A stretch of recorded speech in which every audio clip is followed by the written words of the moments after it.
Hello, hello les sereins et les sereines, nous voici rendus au jour 7, je crois, de ce défi 30 jours d'astuces pour vivre serein. Il y a quelques jours, et je vous mettrai le lien en fin de vidéo, j'ai fait une vidéo sur des indicateurs, des clignotants à observer qui montrent qu'on rentre en fonctionnement mode victime. Je vous avais promis une autre petite vidéo où j'allais aborder comment est-ce qu'on sort de ça. Et vous savez que dans ce processus, pour savoir comment est-ce qu'on sort de ça, eh bien, il y a toujours pareil, le premier niveau, c'est la prise de conscience, le deuxième niveau, c'est la compréhension.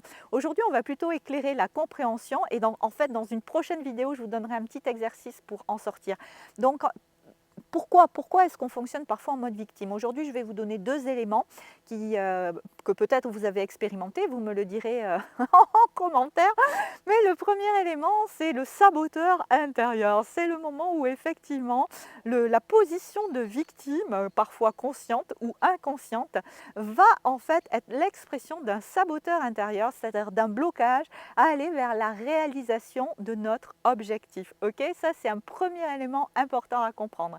Et puis ensuite, le deuxième élément, c'est que ça peut être aussi parfois l'expression de personnes qui auraient tendance à vouloir réclamer de l'attention, c'est-à-dire qui ont besoin d'attention. Et là aussi, je voudrais vraiment que vous m'écoutiez. Il y a une différence importante entre attention et amour. Et il y a une confusion souvent chez ces gens-là entre attention et amour.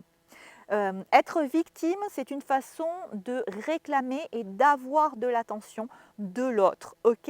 Mais c'est aussi une façon de dire à l'autre « je t'aime pour ce que tu fais et non je t'aime pour qui tu es ».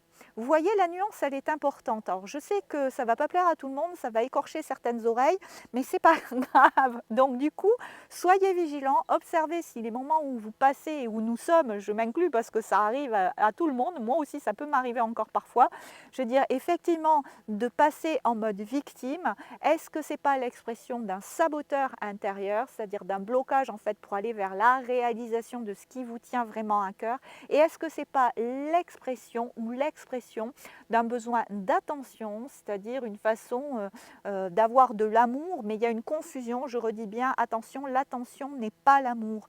L'attention, c'est je t'aime si tu réponds pour ce que tu fais pour moi et non je t'aime pour qui tu es. Voilà, c'était la petite vidéo du jour. Dans la prochaine, je vous donnerai un exercice pratique pour commencer à essayer de sortir du processus victime.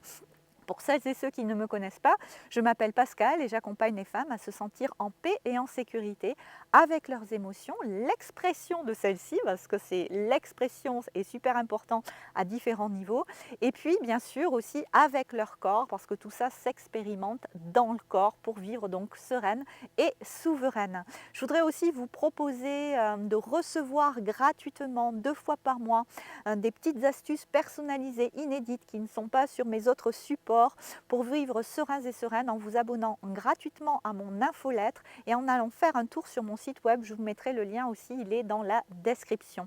Voilà, je vous dis à demain pour une nouvelle petite vidéo. Portez-vous bien les sereins et les sereines. Bye bye. Ciao, ciao.